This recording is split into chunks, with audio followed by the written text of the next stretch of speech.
president believes Harvard should apologize to its Jewish American students for allowing such egregious behavior.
With Harvard, we saw the Trump administration today announce it's cutting around $2 billion, or freezing $2 billion in funds to Harvard because the campus has serious problems with violence and with anti-Semitism. We saw President Obama, former President Obama, side with Harvard, which rejected the Trump administration's demands. I'm curious, where does the administration see this going with Harvard and with other colleges and universities in America that are refusing to reform in wake of the sort of craziness that we've seen take over some of them?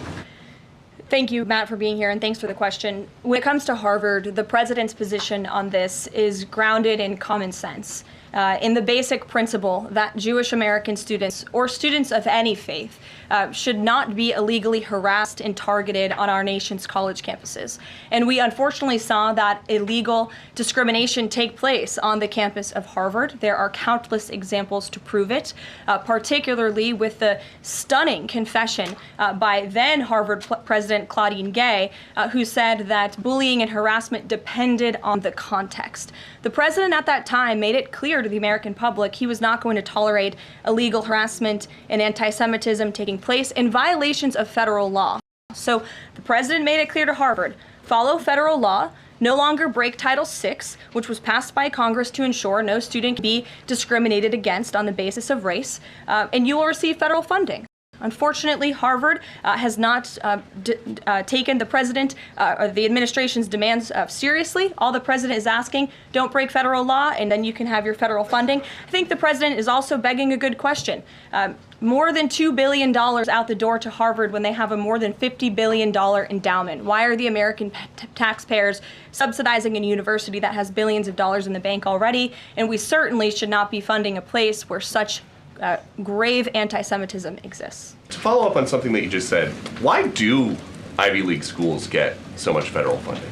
It's a very good question, and it's a question the president has obviously raised in his discussions and negotiations with not just Harvard, but also Columbia and many other Ivy League institutions. We have the Anti-Semitism Task Force, which the president promised and delivered on. The Anti-Semitism Task Force is across the government, representatives from various federal agencies who meet on a weekly basis to discuss the question that you just raised. And I think a lot of Americans are wondering why their tax dollars are going to these universities when they are not only indoctrinating our nation's students, but also allowing such egregious illegal behavior to occur. The president floated on Truth Social, I believe, the possibility of removing tax-exempt status. How serious is that threat, and are there other universities he's considering? And then a follow-up question on foreign policy.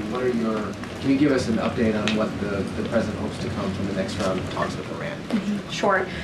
First, when it comes to Harvard, as I said, the president has been quite clear they must follow federal law. He also wants to see Harvard apologize, and Harvard should apologize for the egregious anti-Semitism that took place on their college campus against Jewish American students. There were professors who said that he had engaged in discriminatory behavior against Jewish students. Of course, you had the former president of the university saying bullying and harassment depends on the context.